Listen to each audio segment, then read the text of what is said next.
Hello students, in our previous class we saw about the meaning and definition of MBO and their objectives and features of MBO. Today we are going to see about the process of MBO, that is how it works. MBO எப்படி வந்து work out பண்ணுறாங்க ஒரு ஆர்கனைசேஷன்லையும் அப்படின்றது தான் பார்க்க போகிறோம். இதில் வந்து 8 ப்ராசஸ் இருக்குது. First one defining organisational objectives, second one goals of each section, then fixing key result areas, setting subordinates objectives or targets, matching resources with objectives, periodical review meeting activities, appraisal of activities, and finally the reappraisal of activities. First we are going to see about the definitions. Defining organizational objectives. Defining organizational objective. Organizationோட main objective that may be long term and as well as the short term objectives are fixed. இந்த long term short term objective ரெண்டுமே யார் fix பண்ணுவாங்க அப்படின்னு பார்த்தோன்னா top level employees, that is top level management people தான் இதை வந்து fix பண்ணுவாங்க. ஸோ தட் இஸ் இந்த கம்பெனியோட மெயின் ஆப்ஜெக்டிவ் என்ன அப்படிங்கிறது, ப்ராஃபிட்டபிள் ஆர் மார்க்கெட் லீடர், இந்த மாதிரி அவங்களோட மெயின் ஆப்ஜெக்டிவ் என்ன, மெயின் டார்கெட் என்ன அப்படிங்கிறத ஃபஸ்ட்டு என்ன பண்ணுவாங்க, ஓவரால் ஃபார் ஆர்கனைசேஷன் ஃபிக்ஸ் பண்ணிடுவாங்க. ஸோ இதை ஃபிக்ஸ் பண்ணுறதுக்கு ஏற்ற மாதிரி தான் அதுக்கு அடுத்த step. Next one goals of each section. So main objectives எல்லாம் ஃபிக்ஸ் பண்ணிட்டாங்க. மெயின் ஆப்ஜெக்டிவ்ஸை ஃபிக்ஸ் பண்ண நம்மளோட மேனேஜ்மெண்ட் பை ஆப்ஜெக்டிவோட பிரின்சிபலே என்ன, அந்த ஆப்ஜெக்டிவை இருக்கக்கூடிய each and every employees in an ஆர்கனைசேஷனுக்கு தெரியப்படுத்தி அவங்களுக்கான சின்ன சின்ன கோல்ஸை அவங்களையே செட் பண்ண வச்சு நமக்கு தேவையான விஷயத்தை நம்ம கெட் பண்ணுறது தான் வந்து எம்பிஓட ப்ராசஸ்ஸே. ஸோ மெயின் ஆப்ஜெக்டிவ்ஸை ஃபிக்ஸ் பண்ணதுக்கு அப்புறமா அந்த ஆப்ஜெக்டிவ்ஸை வச்சு ஈச் செக்ஷன் ஒரு ஆர்கனைசேஷன் கம்பெனிலையும் டிஃப்ரெண்ட் செக்ஷன், டிபார்ட்மெண்ட், டிவிஷன்ஸ் எல்லாம் இருக்கும் இல்லையா. ஸோ அந்த section wise, department wise, division wise வந்து என்ன மாதிரி, இப்போ நம்ம நிறைய செக்ஷன் பார்த்தோம். இப்போ டேக் ஃபார் எக்ஸாம்பிள் நம்ம கார்மெண்ட் ஃபேக்ட்ரி பார்த்தோம் இல்லையா. கார்மெண்ட்ஸில் என்ன பண்ணுவாங்க, கிளாத் கட்டிங் செக்ஷன் இருக்கும், அதுக்கப்புறம் ஸ்டிச்சிங் செக்ஷன் இருக்கும், அதுக்கப்புறம் வந்து ஃபினிஷிங் செக்ஷன் இருக்கும், அதுக்கப்புறம் பேக்கிங் செக்ஷன், இந்த மாதிரி நிறைய டிஃப்ரெண்ட் செக்ஷன்ஸ் இருக்கும்னு பார்த்தோம் இல்லையா. ஸோ டிஃப்ரெண்ட் செக்ஷன்ஸ் இருக்கிற அந்த மாதிரியான ஒரு ஆர்கனைசேஷனில் ஈச் செக்ஷனுக்கு ஹோல் ஆப்ஜெக்டிவ்ஸ்லேருந்து சின்ன சின்ன ஆப்ஜெக்டிவாக பிரித்து கொடுக்கணும். சப்போஸ் ஃபார் எக்ஸாம்பிள் ஒரு 6 மந்த்துக்குள்ளே டாப் ப்ரொடக்டிவிட்டி இல்லை ஒரு ப்ராஃபிட்டபிலிட்டி கெட் பண்ணணுன்றது அந்த மெயின் ஆப்ஜெக்டிவாக இருக்கலாம் அந்த ஆர்கனைசேஷனோடது. ஸோ அதை எப்படி பிரித்து கொடுப்பாங்க, ஈச் செக்ஷன். இப்போ கட்டிங் செக்ஷன் அப்படின்னா even time also fixed. Time கூட என்னவாக இருக்கணும் அப்படின்னு பார்த்தோன்னா ஃபிக்ஸ் பண்ணியிருக்கணும். வித்தின் இந்த டைம் பீரியட்குள்ளே நம்ம வந்து முடிச்சிருக்கணும். ஸோ அப்படி கூட இப்போ ஃபார் எக்ஸாம்பிள் கட்டிங் செக்ஷனாக அவங்க வந்து 1 மந்த் ஆர் 2 மந்த்துக்குள்ளே வந்து எல்லா கிளாத்ஸையும் இத்தனை மீட்டர்ஸ் ஆஃப் கிளாத்ஸை கட் பண்ணி முடிச்சிருக்கணும். அதுக்கடுத்து ஸ்டிச்சிங் செக்ஷனாக அவங்க இந்த டைம் பீரியட்குள்ளே ஸ்டிச்சிங் முடிச்சிருக்கணும். ஸோ அந்த மாதிரி நம்ம என்ன பண்ணுறோம், ஒரு செக்ஷனுக்கும் கோல்ஸை ஃபிக்ஸ் பண்ணுறோம். Goals or objectives are expressed in a meaningful manner. Meaningful மேனர்னால் அர்த்தமுள்ளதா, மற்றவங்களுக்கு புரிகிற மாதிரியாக நம்ம சொல்கிற விஷயங்கள், இதுக்குள்ளே முடிக்கணும், அதுக்குள்ளே முடிக்கணும், இத்தனை பீசஸ் ஆஃப் கிளாத்தஸ் இப்படி கட் பண்ணியிருக்கணும் அப்படின்னு நம்ம சொல்கிற விதத்தில் அவங்களுக்கு அது எப்படி செய்யணுன்றது கரெக்டாக புரிஞ்சிருக்கணும். புரியாமல் நம்ம என்ன சொல்லிட்டோம், இந்த வெஸ்டர்னில் கட் பண்ணுங்கள், அந்த மாதிரி கட் பண்ணுங்கள் அப்படின்னு ஏதோ ஒரு பேரை மட்டும் சொல்லிட்டோன்னா that may not be known இல்லையா, அவங்களுக்கு தெரியாமல் கூட இருக்கலாம். ஸோ அப்போது அதை நம்ம கிளியராக மீனிங்ஃபுல் மேனரில் எக்ஸ்ப்ரெஸ் பண்ணியிருக்கணும், அது ரொம்ப முக்கியம். சரிங்களா. நெக்ஸ்ட் ஒன் வந்து fixing key result areas. Key result areas அப்படின்னா என்னென்னா ஒரு ஆர்கனைசேஷனோட ஆப்ஜெக்டிவும் பார்த்திங்கன்னா ஒரு ஏரியாவை கவர் பண்ணியிருக்கோம். சப்போஸ் ஃபார் எக்ஸாம்பிள் இங்கே எக்ஸாம்பிள் கொடுத்துருக்காங்க பாருங்கள், ப்ராஃபிட்டபிலிட்டி, மார்க்கெட் ஸ்டாண்டிங், இன்னோவேஷன். இப்போ ஃபார் எக்ஸாம்பிள் ஒரு ஆர்கனைசேஷனோடது வந்து பார்த்திங்கன்னா ஒன்லி அவங்களோட மோட்டிவ் என்னவாக இருக்கும் அப்படின்னா ப்ராஃபிட்டை கெட் பண்ணுறது மட்டுமேவாக இருக்கும் இல்லையா. ஸோ அப்போ அந்த மாதிரி ஆர்கனைசேஷன் அப்படின்னா அதுக்குண்டான கீ ரிசல்ட் ஏரியா என்ன அப்படிங்கிறது ப்ராஃபிட்டபிலிட்டியா, அப்போ நம்ம ப்ரொடக்டிவிட்டியையும் காஸ்ட் மினிமைசேஷனையும் பார்க்கணும். அதுதான் கீ ரிசல்ட் ஏரியா அப்படின்னு ஃபிக்ஸ் பண்ணணும். மார்க்கெட் ஸ்டாண்டிங்காக, அப்போ குவாலிட்டி கொடுக்கணும். குவாலிட்டினா அப்போ நம்ம வந்து காஸ்ட் மினிமைசேஷனை பார்க்க முடியாது, குவாலிட்டி மேக்ஸிமைசேஷனை தான் பார்க்கணும். மார்க்கெட் ஸ்டாண்டிங்னா நான் அந்த மார்க்கெட்லேயே லீடராக இருக்கணும், என் கம்பெனி தான் மார்க்கெட்லேயே நம்பர் 1 ப்ராடக்டாக இருக்கணும். ஸோ அந்த மாதிரி key result area. Next innovation. இப்போ ஃபார் எக்ஸாம்பிள் இன்னோவேஷனுக்கு என்ன சொல்லலாம், இந்த ஃபிலிப்ஸ் இன்னோவேஷன் அட்வர்டைஸ்மெண்ட்லாம் பார்த்துருப்பீங்க இல்லையா? ஸோ அந்த ஃபிலிப்ஸ்னால் இன்னோவேஷன் இன் நியூ அப்படின்னு அந்த ஆட்லேயே போடுவாங்க. ஸோ அப்போ அந்த கம்பெனி அப்படிங்கிறது அவங்க எதுக்கு இம்பார்ட்டன்ஸ் கொடுக்குறாங்கன்னா, இன்னோவேஷனில் புதுசாக இன்னோவேட் பண்ணுறதுல நாங்கள் தான் பெஸ்ட்டாக இருக்கணும் அப்படின்னு அவங்க நினைக்கிறாங்க. ஸோ அதுக்கு ஏற்ற மாதிரி கீ ரிசல்ட் ஏரியாவை அவங்களோட ஆர்கனைசேஷனல் ஆப்ஜெக்டிவ்ஸ்க்கு ஏற்ற மாதிரி கீ ரிசல்ட் ஏரியா ஃபிக்ஸ் பண்ணுவாங்க. இந்த கீ ரிசல்ட் ஏரியா வந்து ப்ரையாரிட்டி பேசிஸில் ஃபிக்ஸ் பண்ணுவாங்க. அது நம்ம ஆல்ரெடி சொல்லிட்டோம். ஸோ எதுக்கு அந்த கம்பெனி வந்து ப்ரையாரிட்டி கொடுக்குறாங்களோ அதுக்கேற்ற மாதிரி கீ ரிசல்ட் ஏரியா ஃபிக்ஸ் பண்ணுவாங்க. Okay, next one setting subordinate objectives or targets. சரி, இப்போ நம்ம ஓவரால் ஆப்ஜெக்டிவ்ஸ் ஃபிக்ஸ் பண்ணிட்டோம், அதுலேருந்து வந்து செக்ஷன் வைஸ் ஆப்ஜெக்டிவ்ஸும் ஃபிக்ஸ் பண்ணிட்டோம். இப்போ செக்ஷன் அப்படின்னா டிஃப்ரெண்ட் செக்ஷன்ஸ் இருக்குது. இப்போ ஃபார் எக்ஸாம்பிள் அந்த கார்மெண்ட்ஸ்லேயே எடுத்துக்கிறோன்னா கட்டிங் செக்ஷன், அதுக்கப்புறம் வந்து ஸ்டிச்சிங், அப்புறம் ஃபினிஷிங், இந்த மாதிரி நிறைய செக்ஷன்ஸ் இருக்கும். ஒரு செக்ஷனுக்கும் செக்ஷன் மேனேஜர் ஆர் சுப்பீரியர் இருப்பாங்க, அவங்களுக்கு கீழே சபார்டினேட்ஸ் இருப்பாங்க. ஸோ நம்ம எம்பிஓட மெயின் ஆப்ஜெக்டிவ் என்னென்னு பார்த்தோன்னா, each and every employee in an ஆர்கனைசேஷனை இன்வால்வ் பண்ணுறது தான் இன் செட்டிங் ஆப்ஜெக்டிவ்ஸில்.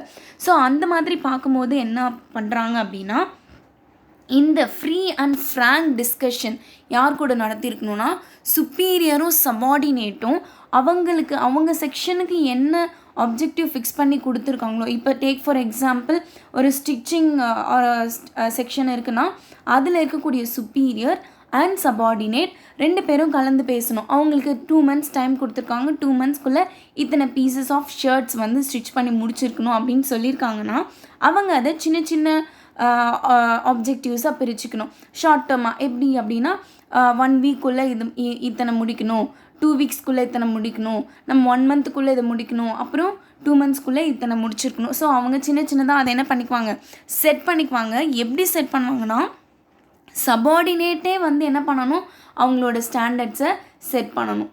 அப்படி பண்ணாதான். இப்போ நான் வந்து என்ன சொல்கிறேன்னா, ஃபார் எக்ஸாம்பிள் ஒரு சபார்டினேட் இருக்கார், அவரை கூப்பிட்டு இந்த வேலையை நீ வந்து 1 வீக்கில் முடிச்சிடு அப்படின்னு நான் சொல்லுவேன். ஆனால் அவர் எப்படி இருக்கலாம்னு பார்த்தோன்னா, he can be able to make it in 4 days இல்லையா? ஸோ ஒரு 4 நாளில் அவர் அந்த வேலையை முடிக்கிற திறமை இருக்கிறவராக இருக்கலாம். ஆனால் நானாக என்ன பண்ணிட்டேன், 1 வீக் அவருக்கு டைம் கொடுத்துட்டேன் இல்லையா? ஸோ அப்போது அந்த மாதிரி செய்யாமல் அவங்களே என்ன பண்ண சொல்கிறோம், அவங்களுக்கு உண்டான ஆப்ஜெக்டிவ்ஸை செட் பண்ணிக்க சொல்கிறோம். ஸோ அந்த மாதிரி பண்ணுறதுனால நமக்கு ஹை ஸ்டாண்டர்ட்ஸ் வந்து அவங்களே செட் பண்ணிக்குவாங்க, அதை ஹையராகவும் அக்கம்ப்ளிஷ் பண்ணி கொடுத்துருவாங்க. ஸோ அதனால் ஆப்ஜெக்டிவ்ஸ் டார்கெட்ஸ் வந்து சீக்கிரமாகவும் நமக்கு ஃபினிஷ் பண்ண முடியும். சரிங்களா? Next one matching resources with objectives. இது ரொம்ப முக்கியமான பாயிண்ட்டு. இப்போ வந்து ரிசோர்ஸஸ் அவைலபிளாக இருக்கிறது, தட் மேபி வந்து technical or personal or scarce raw material எதா வேணால் இருக்கலாம். ஸோ எதாக இருந்தாலும் அடெகுவேட் நமக்கு என்ன எவ்வளோ தேவையோ எல்லாமே அவைலபிளாக இருக்குமா ஒரு கம்பெனியில் அப்படின்னா அந்த அளவுக்கு பாசிபிள் கிடையாது. ஸோ இருக்கக்கூடிய ரிசோர்ஸஸை நான் ஒரு ஆப்ஜெக்டிவ் செட் பண்ணிட்டேன். இப்போ ஃபார் எக்ஸாம்பிள் ஒரு ஸ்டிச்சிங் செக்ஷனுக்கு நான் சொல்லிட்டேன் 1 monthக்குள்ளே வந்து இவ்வளோ ஸ்டிச் பண்ணணும் அப்படின்னு சொல்லிட்டேன்.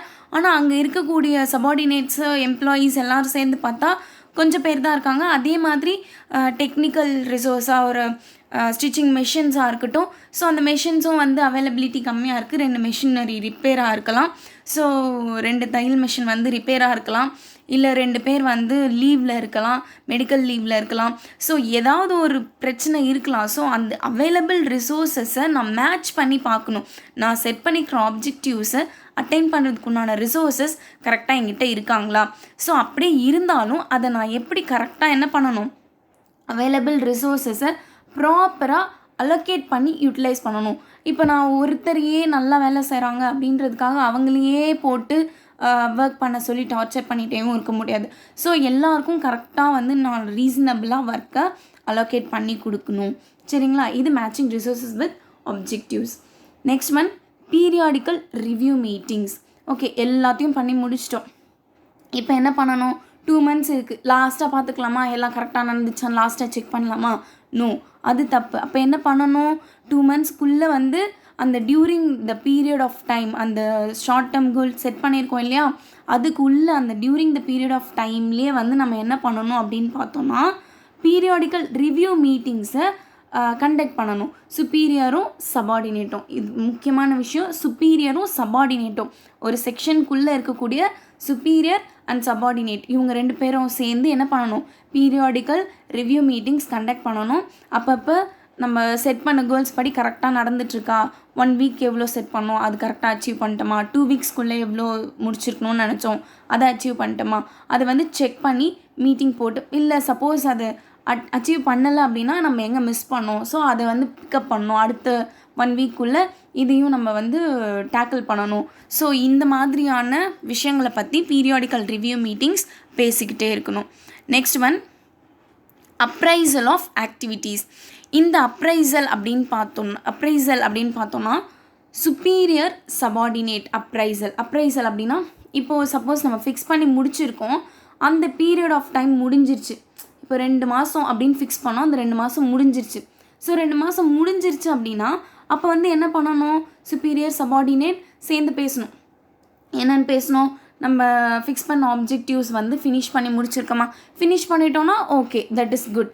ஸோ சப்போஸ் அதை நம்மளால் ஃபினிஷ் பண்ண முடியல, failure of achieving the objectives அப்படின்னா அதுக்கு உண்டான ரீசன்ஸை நம்ம வந்து என்ன பண்ணணும்? கண்டுபிடிக்கணும்.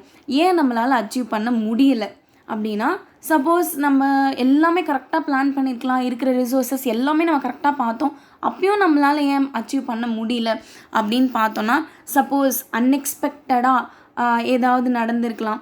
இப்போ என்ன சொல்கிறது, அந்த கம்பெனி வந்து இவ்வளோ ப்ரொடியூஸ் பண்ணுறாங்கன்னா அது அவங்கள விட நம்ம அதிகமாக ப்ரொடியூஸ் பண்ணியிருக்கணும் அப்படின்றது ஆப்ஜெக்டிவாக இருந்திருக்கலாம். சப்போஸ் அந்த கம்பெனி வந்து திடீர்னு ஒரு பெரிய புது மிஷினரி வந்து இன்ஸ்டால் பண்ணிவிட்டு அவங்க நம்மளை விட ஃபாஸ்ட்டாக அதிகமாக ஸ்டிச் பண்ணி முடிச்சிருக்கலாம், அதிகமாக அவங்க ப்ரொடியூஸ் பண்ணி முடிச்சிருக்கலாம். ஸோ சேஞ்ச் ஆகிட்டே இருக்கும். என்னவாகிட்ருக்கும்? இருக்கக்கூடிய என்ன சேஞ்சிங் சர்க்கம்ஸ்டன்சஸ் அதுக்கு ஏற்ற மாதிரி நம்ம வந்து என்ன பண்ணணும்னா அது கூட டேக்கிள் பண்ணணும். ஸோ நெக்ஸ்ட் டைம் நம்ம இது மாதிரி பிளான் பண்ணக்கூடாது, அதையும் கன்சிடர் பண்ணணும். ஸோ எல்லாத்தையும் சேர்த்து வச்சு தான் நம்ம பிளான் பண்ணணும். The problems are faced by the subordinate should be identified. So சபார்டினேட்ஸ்னால எதனால் இது முடியாமல் போச்சு? அவரே தான் ஒத்துக்கிட்டார் இதை நான் முடிக்கிறேன்னு, ஆனால் அவரால் ஏன் முடிக்க முடியாமல் போச்சு? சப்போஸ் நம்ம அவரை ஓவராக எஸ்டிமேட் பண்ணிட்டோமா, இதை பற்றியும் 2 பேரும் சேர்ந்து அப்ரைசல் பண்ணணும். ஸோ அப்போ தான் என்ன பண்ண முடியும்னா ப்ராப்ளம்ஸை டேக்கிள் பண்ண கற்றுக்க முடியும். சரிங்களா? Next one last reappraisal of objectives. இந்த ரீஅப்ரைசல் ஆஃப் ஆப்ஜெக்டிவ்ஸ், அப்ரைசல் அப்படிங்கிறது சுப்பீரியர் சபார்டினேட்ஸ்குள்ளே ஒரு செக்ஷனுக்குள்ளே நடக்கிறது. ரீஅப்ரைசல் அப்படிங்கிறது என்னென்னா, ஒரு டாப் லெவல் மேனேஜ்மெண்ட் இருக்காங்க இல்லையா, அந்த டாப் மேனேஜ்மெண்ட் எக்ஸிக்யூட்டிவ்ஸ் வந்து என்ன பண்ணணும்னா ரிவ்யூ பண்ணணும். ஏன் ரிவ்யூ பண்ணணும்? டிஃப்ரெண்ட் செக்ஷனுக்கு நம்ம ஃபிக்ஸ் பண்ணி கொடுத்தோம், இந்தந்த செக்ஷன் அதை முடிச்சிட்டாங்க, இந்த செக்ஷன் முடிக்கல, அப்படியே நம்ம சொன்ன அளவுக்கு அவங்க முடிச்சிருந்தாலும் இப்போ நான் என்ன நினச்சிருப்பேன்? ப்ராஃபிட்டபிலிட்டி நினச்சிருப்பேன் மெயின் ஆப்ஜெக்டிவ். ப்ராஃபிட்டபிலிட்டி முதல்ல எதை பேஸ் பண்ணியிருக்கு? ப்ரொடக்டிவிட்டியை பேஸ் பண்ணியிருக்கு.